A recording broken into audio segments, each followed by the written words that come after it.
All right, hold up, everybody. Hey, this is Michael Imhotep, founder of the African History Network, host of the African History Network show. It is Saturday, February 3rd, 2024, and we are live. So this is African American History Month, and I'll be teaching a online history class, our new 10-week online history class. I'll be teaching that in a few minutes as soon as we finish this broadcast. But I wanted to come on and talk about this topic here. And this is actually something that we discuss in the class. So a lot of people have heard that actor Denzel Washington is going to portray Carthaginian General Hannibal Barca in a new movie that's going to be on Netflix. Okay. And it is directed by Antoine Fuqua. Okay. Antoine Fuqua. Now we remember Denzel Washington and Antoine Fuqua teamed up for Training Day, okay? And Antoine Fuqua is an excellent director. Well, this the announcement of this film on Netflix has drawn criticism in Tunisia, which is North Africa, because you have North Africans saying that Hannibal Barca, the Carthaginian general, was not Black African.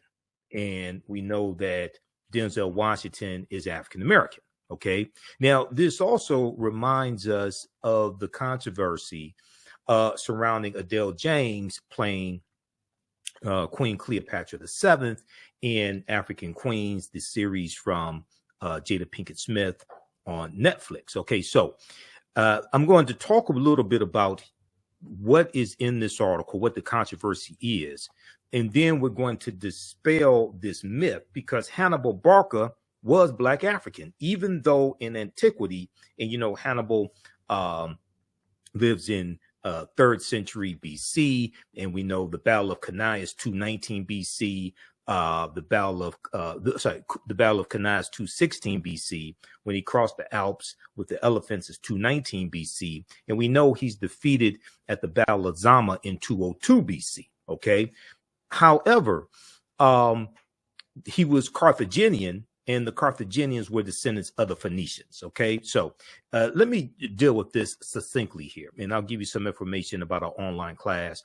Visit our website, AfricanHistoryNetwork.com, AfricanHistoryNetwork.com, because our online class starts today. Ancient Kemet, the Moors, and the Ma'afa, understanding the transatlantic slave trade, what they didn't teach you in school. All right. So Denzel Washington, and let me close out some of these ads here. Denzel Washington being cast in Antoine Fuqua's upcoming Netflix movie as ancient Carthaginian General Hannibal Barca, is sparking some controversy in Tunisia, the home country of the great military commander. Okay. Now, it was Carthage at the time. Okay. That area was Carthage. According to French newspaper Courrier International, there are complaints about depicting the Carthaginian general as Black African. There are complaints about depicting the Carthaginian general as Black African being made in the media and the Tunisian parliament. Now, Member of Parliament Yassine Mami, M-A-M-I, not exactly sure how to pronounce that, has pointed out that Hannibal was born in 247 BC in Carthage, now known as Tunis, the Tunisian capital, and was of West Asian Semitic origin. Quote, there is a risk of falsifying history. We need to take position on this subject, end quote, the Tunisian politician reportedly stated. Okay. So this gets into ancient history. This gets into who was in that area at the time. This gets into understanding that the Carthaginians were descendants of the Phoenicians, who were Black African people, and the Phoenicians are descendants of the Garamantes, a larger group of Black African people there in North Africa, and the African Moors are descendants of the Garamantes as well.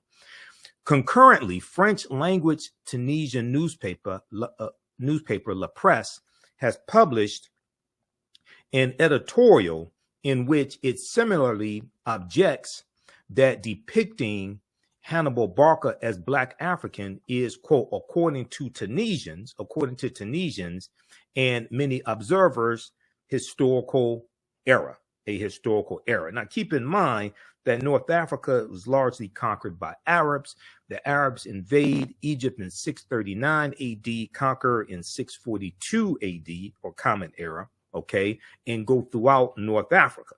All right. Yes, you do have some Black Africans, descendants of those ancient Africans that are still there, but they're in the minority. And we know in Egypt, they've been pushed further south, especially into Sudan, which in ancient times was Nubia, okay, or Ta-Nehesi. However, Tunisian culture minister Hayat Ketat Gramazi had a different, more pragmatic take on the matter. He said, he told the French newspaper Le Monde, it's fiction, it's their Netflix right, it's their right to do what they want, referring to Netflix. She said, Hannibal is a historical figure, and we are all proud that he was Tunisian, but what can we do? She went on to note that she is trying to negotiate with Netflix to shoot at least a portion of the film in Tunisia.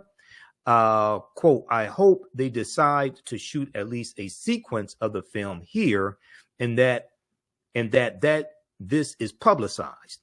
We want Tunisia to go back to being a location where foreign films are shot. She said, as reported by Le Monde newspaper. Okay, now, representatives for Netflix, Denzel Washington and Antoine Fuqua, did not immediately reply to a request for comment. Now, this controversy in Tunisia over Denzel Washington playing Hannibal is reminiscent, as I said at the beginning, of the uproar in Egypt, and let's be frank, anti-Black backlash from Arabs in Egypt over Adele James portraying Queen Cleopatra VII. And they weren't saying Queen Cleopatra VII was Black. They were saying that she was not white. They were saying she looked more like Adele James, who is biracial, than she did Cleopatra. I mean, then she did Elizabeth Taylor, who portrayed Cleopatra VII as well. Okay. Now, the still untitled film about the Carthaginian general Hannibal Barca will be written by John Logan, the three-time Academy Award winner who scribed Martin Scorsese's The Aviator and Ridley Scott's Gladiator. According to the original logline, the movie is based on real-life warrior Hannibal Barca, who became Carthaginian general at 26 years old. He is widely regarded as one of the greatest military commanders in history. The film covers the pivotal battles he led against the Roman Republic during the Second Punic War. And we deal with the Punic Wars in my online class, online history class also. And we also talk about the Battle of Cannae 216 BC, when Hannibal has an army of 50,000 people made up of largely of barbarians who defeat the Roman army, and Rome has about 80,000 soldiers. Okay, that's the Battle of Cannae 216 BC. Hannibal invaded Italy while riding a northern African war elephant. Okay, and you read about Hannibal crossing the Alps. That's in 219 BC. Under his lead, the Carthaginians won key victories against the Romans, allowing Hannibal to occupy the majority of southern Italy for 15 years. Eventually, Hannibal was defeated by the Romans at the Battle of Zama, Z-A-M-A, after they counter-invaded North Africa. Okay, and that's the Battle of Zama in 202 BC. It's going to be after the Battle of Zama that Publius Cornelius Scipio takes the surname Africanus after the area that he's conquering. Okay, Africa was not named after a Roman general. Okay, Africanus means belonging to Africa. People have this totally backwards, and we break this down in my class and provide you with the evidence as well. So what I want to do quickly here is I want to look at some information that I teach on dealing with Hannibal Barca. Okay. And these are actual slides from my class, but we deal with this myth, and we deal with distortions of Hannibal's depiction. And we show that Hannibal was Black African. Okay. Now there was a series also from the History Channel called Barbarians Rising, came out about 2015. And in that series, it depicted Hannibal Barca as Black African also. Okay. Let's see here. Let me go to, all right. Yeah, I want to take that down. Also, I meant to show you all my t-shirt. I know some people are asking. Okay. Blacks in science, Black scientists and inventors. Okay. So, I always have some interesting t-shirts. All right. So let's look at this here. All right. Now, Carthage was founded in 813 BCE, before the Common Era. A Carthage exists from 813 BCE to 146 BCE or BC.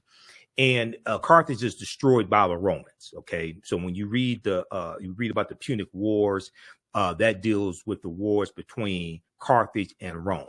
Now, let's see here. Let's back up for a minute. Okay. Now, Carthage was founded in the 9th century BCE on the Gulf of Tunis. From the 6th century onwards, it developed into a great trading empire covering much of the Mediterranean and was home to a brilliant civilization. In the course of the long Punic Wars, Carthage occupied some of Rome's territories before finally being destroyed by its rival in 146 BCE.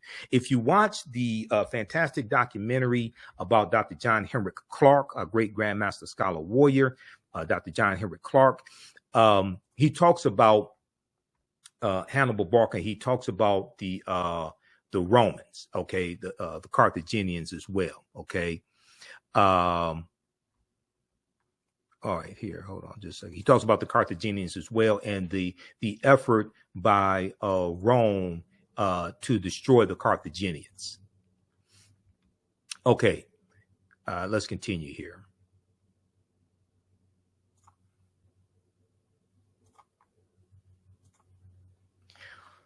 All right, now in his book, World's Great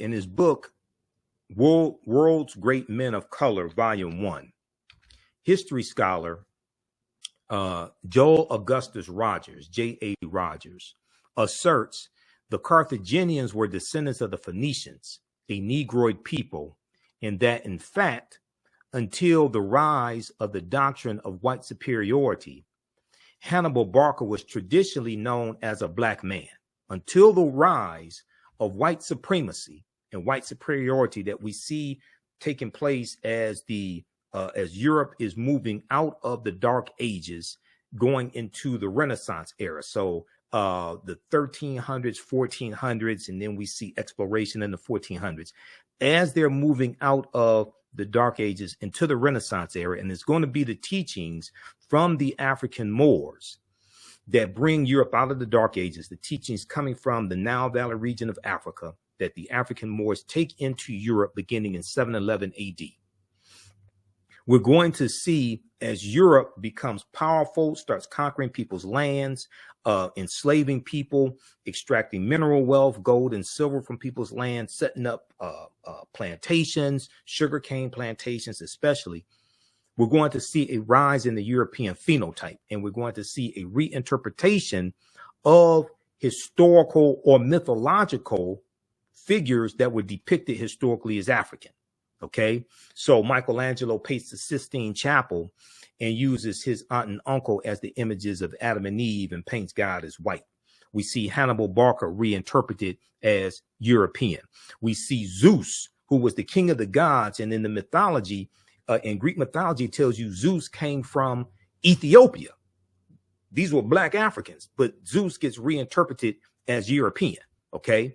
We see Hercules, who was black. Okay. Coming from Greek mythology, Hercules reinterpreted as European.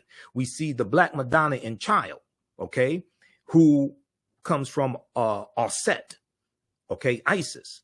We see her get reinterpreted as European.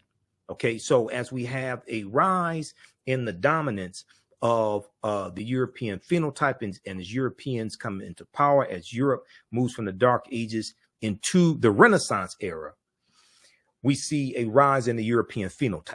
And we're still suffering from the side effects of that rise of the European phenotype today. This is why, as African people around the world, including African Americans, we have to take our minds back. We have to take our minds back. And Black History Month can serve as the catalyst for that process of taking our minds back. Black History Month created by in 1926 by Dr. Carter G. Woodson, who co-founded the Association for the Study of Negro Life and History, September 9th, 1915 in Chicago, Illinois. Now, today, many encyclopedias classify the Carthaginians as whites or Semites. Okay?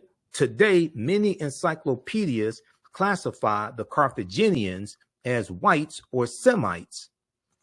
But ancient Greek and Roman eyewitness accounts paint a different picture.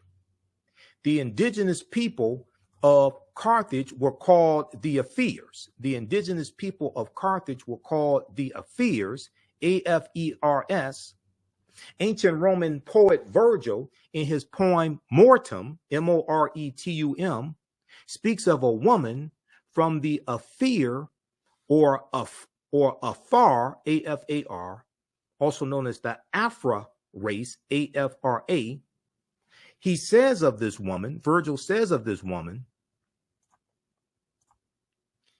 and all her figure proves her native land.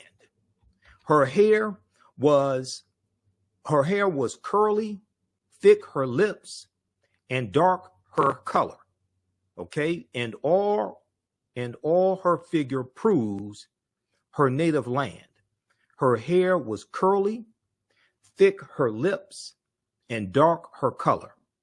Now, in Library of History book 20, XX, Roman numeral 20XX, Greek historian Diodorus mentions a Greek lieutenant named Agathocles, who defeated a people in the area of present-day Tunisia, who were the same hue as Ethiopians.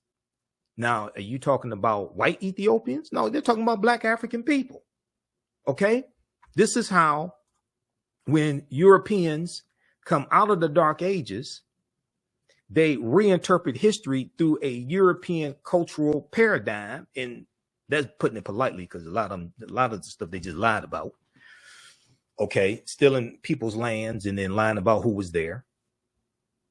But colonizing, Dr.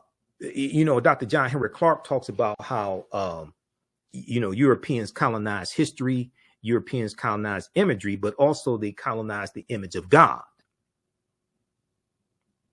And when you study, when the Moors go in 711 AD, the Black Madonna and Child, the statues, the figure, the worship of the Black Madonna and Child is all throughout Europe. The European country, according to Runoko Rashidi, in the book Black Star: The African Presence in Early Europe, this book right here, and this is one of the books we use in the class. France probably has the most depictions of the Black Madonna and Child, with approximately 300. Okay, France has approximately 300. That's page 51 of Black Star: The African Presence in Early Europe. And if we look here quickly, you see on pages 90 and 91, you see depictions, statues, paintings of the Black Madonna and Child that are still in Europe today. Okay, but they've got us worshiping Europeans when Europeans used to worship African people. I'll be damned. See, this is the type of information that needs to be incorporated into every Black History Month celebration, especially in the churches. This is probably why I don't get asked to speak at a lot of Black History Month celebrations, because I don't do okie doke slave Black History Month celebration speeches, and I don't teach history to make white people feel comfortable with the oppression of African people. I don't do that. Now, I don't teach it with the intent of making white people feel guilty either. I just deal with the history. But we don't do no Negro We Shall Overcome Black History Month celebrations. That's disrespectful to Dr. Carter G. Woodson and the Association for the Study of Negro Life and History. We don't do stuff like that. Okay. All right. Now, okay, let's continue, because I got to teach this class. Now, if you like this type of information, how's everybody doing? I'm Michael Imhotep, founder of the African History Network, host of the African History Network show. You see me on Roland Martin Unfiltered every Friday. You see some of my broadcasts. You see my reels on Instagram and all that, okay? We have the introduction to our class starting up here in a few minutes at my online school. You can register for that. Visit our website, AfricanHistoryNetwork.com. AfricanHistoryNetwork.com, and we also have the information right here in the thread of the broadcast. Ancient Kemet, the Moors, and the Ma'afa, understanding the transatlantic slave trade, what they didn't teach you in school. Okay, this is a new 10-week online history course that I teach. We're going to do an introduction today as soon as I finish here. And we deal with thousands of years of history and what leads up to the transatlantic slave trade taking place. Okay, and this is over 200 slides that I put together. We have 80 to 100 articles that we reference. We have excerpts of interviews that I've done with many of our scholars over the years also that hits on different aspects of this history. Okay, we do the sessions live. All the sessions are archived and recorded. You can go back and watch it anytime. Okay, and just at our website, just click here, register here. In the class, I'll go over the lesson plan, because I have a lesson plan laid out for all 10 classes, and we'll send you the lesson plan in the, so you can download it also. I'm trying to get the link straight on the website so you can actually look at the lesson plan there. But this is my life's work. I started teaching this class in 2007. It's taken 7 years to get the class, really develop it to where it is today. 80 to 100 articles, 15 books that we reference. You don't have to buy any of these books to follow along in class. Classes on sale $80, regularly $130. And we do the sessions live. All the sessions are archived and recorded. So even after the course is over with, you can go back and watch the entire course. Okay. So you don't lose access to it. I don't want to do that. I want you to be able to 2-3 years from now, be able to still access this class. And this is at our online school. Okay. All right. Now, let's continue here. The eyewitness accounts are corroborated by eyewitness accounts of the Ethiopians, Tunisians having the same hue, complexion as Ethiopians, Black Africans.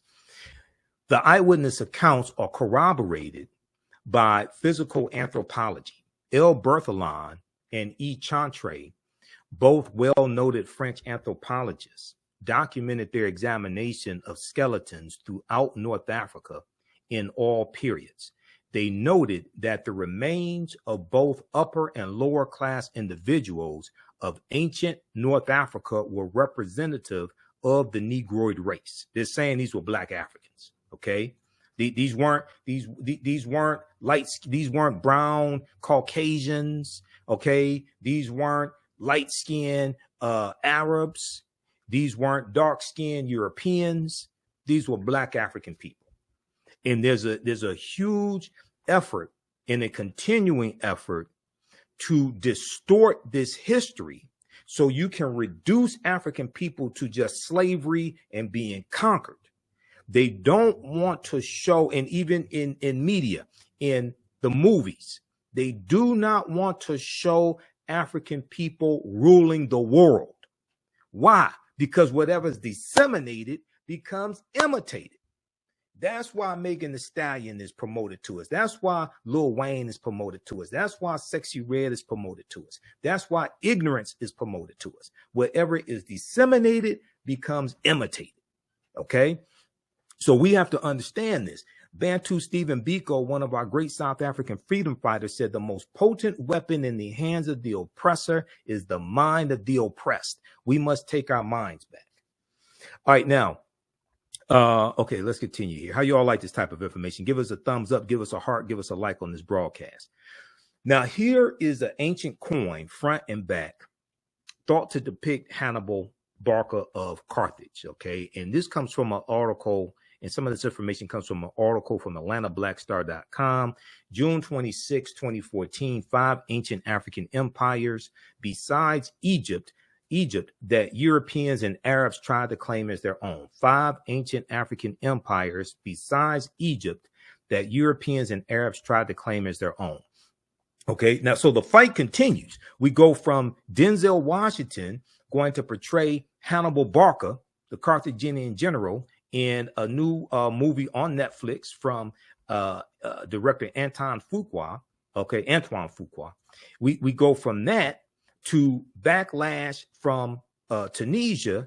And if we go back to 2023, we see, and this article is from December 11, 2023, Denzel Washington's casting as ancient General Hannibal in Antoine Fuqua Netflix film sparks controversy in Tunisia, in North Africa. We saw Jada Pinkett Smith got backlash, okay, not for Will slapping Chris Rock, but backlash for depicting, putting forth the notion, one, that Queen Cleopatra VII was biracial or mixed race, which most likely she was.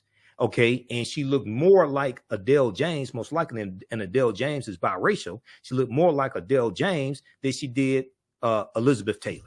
Okay, and we've done extensive broadcasts dealing with the series from Jada Pinkett Smith here on the African History Network. Okay, so check out the interview I did with Dr. Malefe Kete Asante, Anthony Browder, as well as the interview that I did with Dr. Charles Finch. Okay, all right, now, this is Pinnock, Nicholas Pinnock, okay?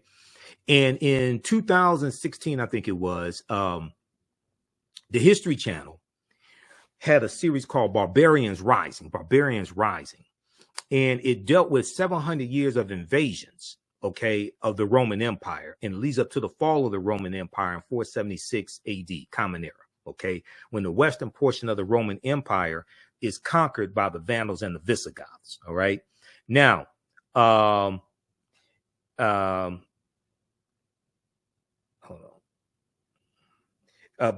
Conquered by the Vandals and the Visigoths. Okay. So the first installment dealt with Hannibal Barca, and they talk about the Battle of Cannae in 216 BC, and Black British actor Nicholas Pinnock portrayed Hannibal Barca. Okay. And he did an excellent job. And he looked more like Hannibal Barca than whatever white actor or Arab looking actor they're going to get, because Hannibal was Black African. Okay. The famous Carthaginian was a thorn in the empire's side. He became a general at the age of 26 and managed to unite barbarian tribes to stop Rome's imperial rise. The military genius was famous for climbing the Alps with war elephants, whose sole purpose was to stomp the Roman Empire, Hannibal ultimately wanted to invade Rome, but he failed to do so. There have been debates over the race of Hannibal. This debate still continues to this day. So there was a good article from AtlantaBlackStar.com called History Channel Portrays Hannibal as Black. White people cry foul over quote unquote historical revisionism. This article is from June 7th, 2016. Okay.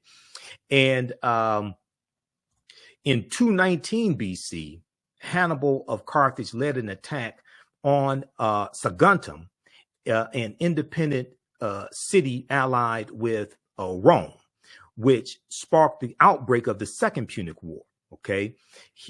Hannibal then marched his massive army across the Pyrenees and Alps into central Italy in what would be remembered as one of the most famous campaigns in history.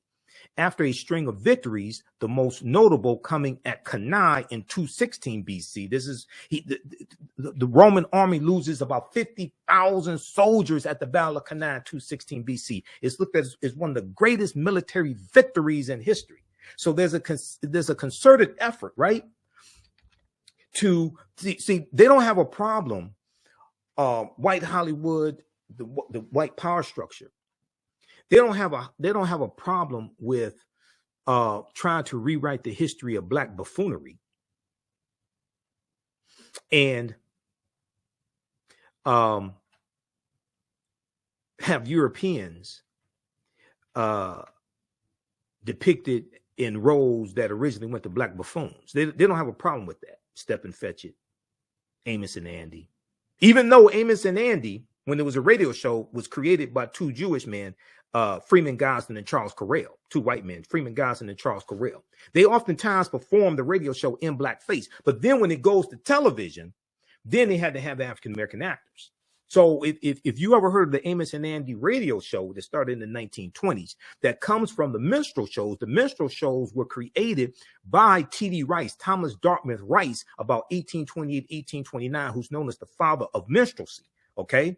And so I'm gonna have to slow down because I gotta teach this class and see all this. We get into all this. This is a 10-week online course, but let me just show you something here. Let me just show you this right quick.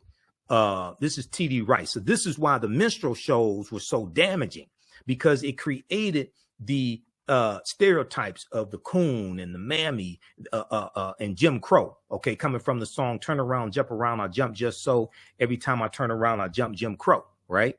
If we look here at this slide here, this is T.D. Rice, Thomas Dartmouth Rice, in a sketch portraying the Jim Crow character that he created. He was known as a Ethiopian delineator, and he performed in tattered torn clothing, put on blackface, developed a Southern dialect to imitate African slaves, and he performed this on stage. It became so popular that other white men did the same thing, and then they started creating minstrel show.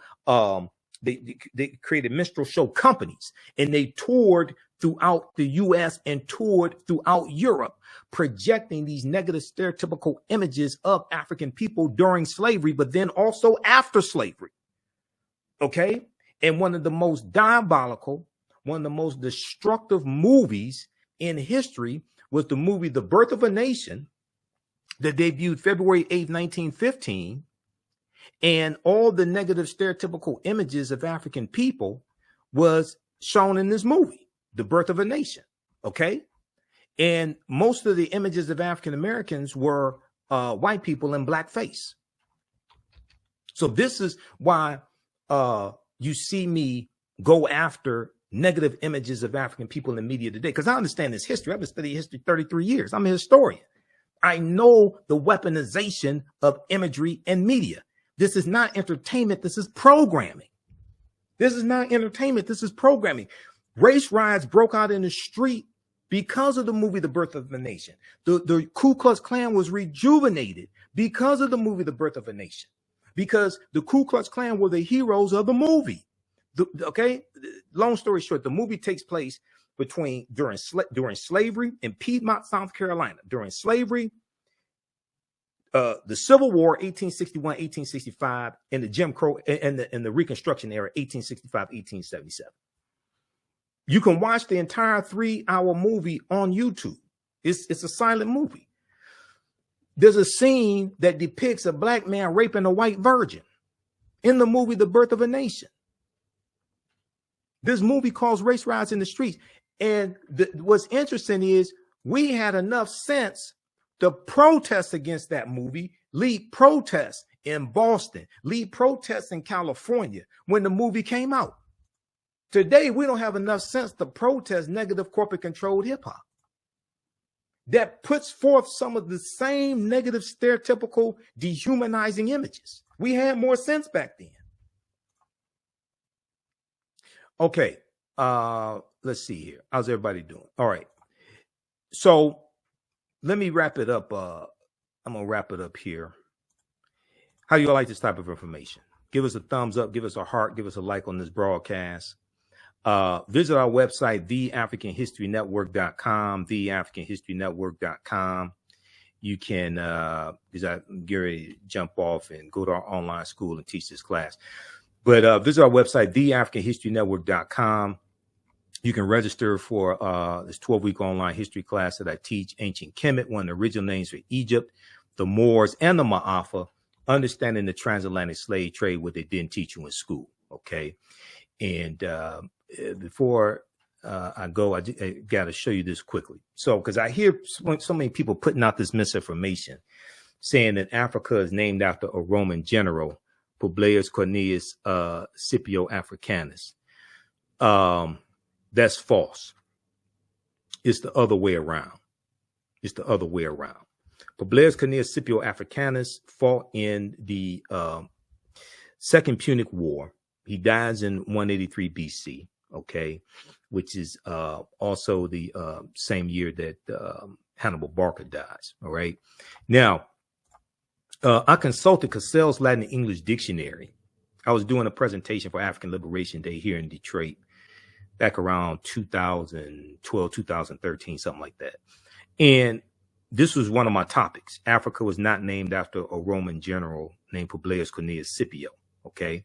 Cassell's Latin and English Dictionary 2002 edition, page 11, the entry for a fear, it tells you that Africa, it tells you that the word Africanus means African or belonging to Africa, as a surname conferred upon two of the Scipios.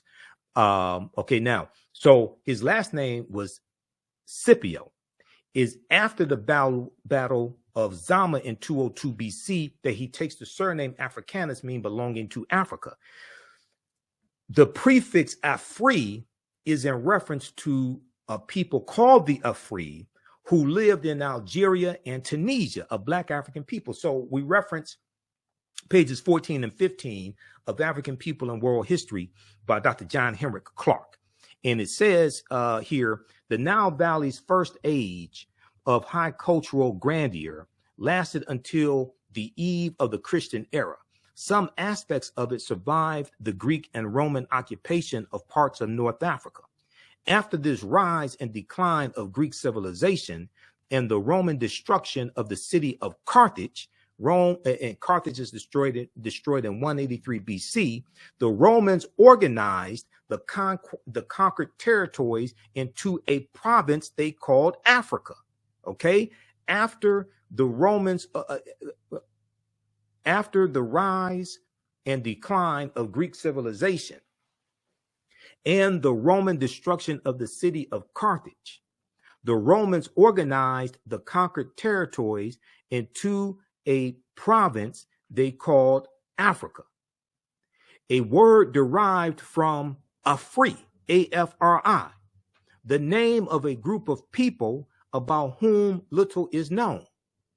This was a new name because previously all dark-skinned people were called Ethiopians, since the Greeks referred to Africa as Ethiopia, which in Ethiopia means the land of the burnt-faced people. Okay, so Ethiopia originally was Abyssinia. Okay, so Ethiopia is a Greek word. All right, so but the Afri were a group of Black African people in Algeria and Tunisia. Tunisia used to be called Carthage. The Carthaginians are descendants of the Phoenicians. The Phoenicians are descendants of a larger group of people called the Garamantes, who also the African Moors were descendants of as well. Okay, so no, Africa was not named after Publius Cornelius Scipio. It's the other way around. He took his surname Africanus after he defeats Carthage in the Battle of Zama and defeats Hannibal Barca 202 BC in the Battle of Zama, Z-A-M-A. And if you read the article from history.com called Hannibal, in that article, it tells you that he took his surname after the Battle of Zama. So can we please, okay, stop this Simple Simon nonsense, just putting forth BS with no research. Haven't done any research on it. Just throwing out nonsense, okay? All right. Also, if you like this type of information, you can support the African History Network, $, the AHN show through Cash App, $, the AHN show through Cash App. Also through PayPal, paypal.me/the AHN show. So go to our website, AfricanHistoryNetwork.com, scroll down, And we have the information here for the Cash App, PayPal. When you click on that, this is our official Cash App account, $ the AHN show, SHOW. When you go to it, it says Michael. These other ones are fake African History Network Cash App accounts. I'm still trying to get shut down because people have been stealing money from us. Okay. These are not ours. They're using our logo, all that stuff. I put the link here. You click on the link and it has our QR code here as well. Okay. Visit our website, AfricanHistoryNetwork.com. AfricanHistoryNetwork.com, so you can register for this full 12-week online history course. And I'm getting ready to, as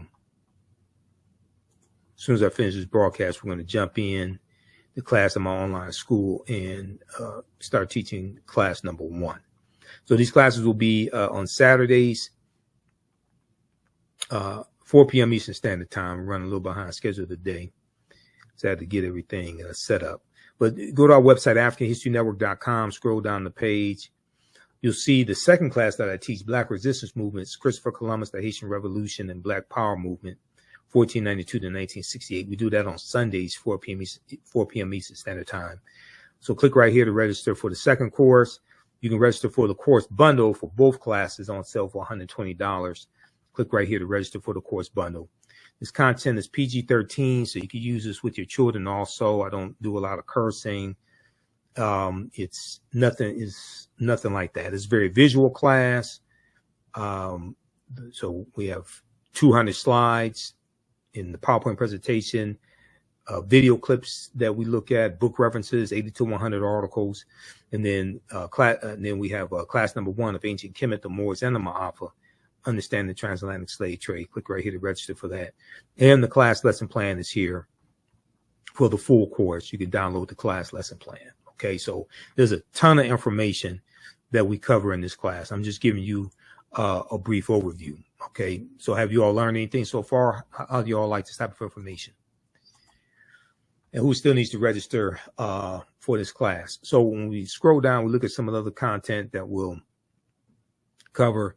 We'll look at archaeological discoveries that keep causing the scientists and archaeologists and paleontologists to push the timelines back.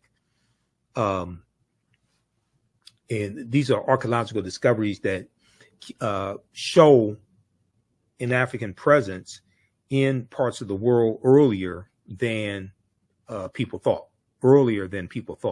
Okay.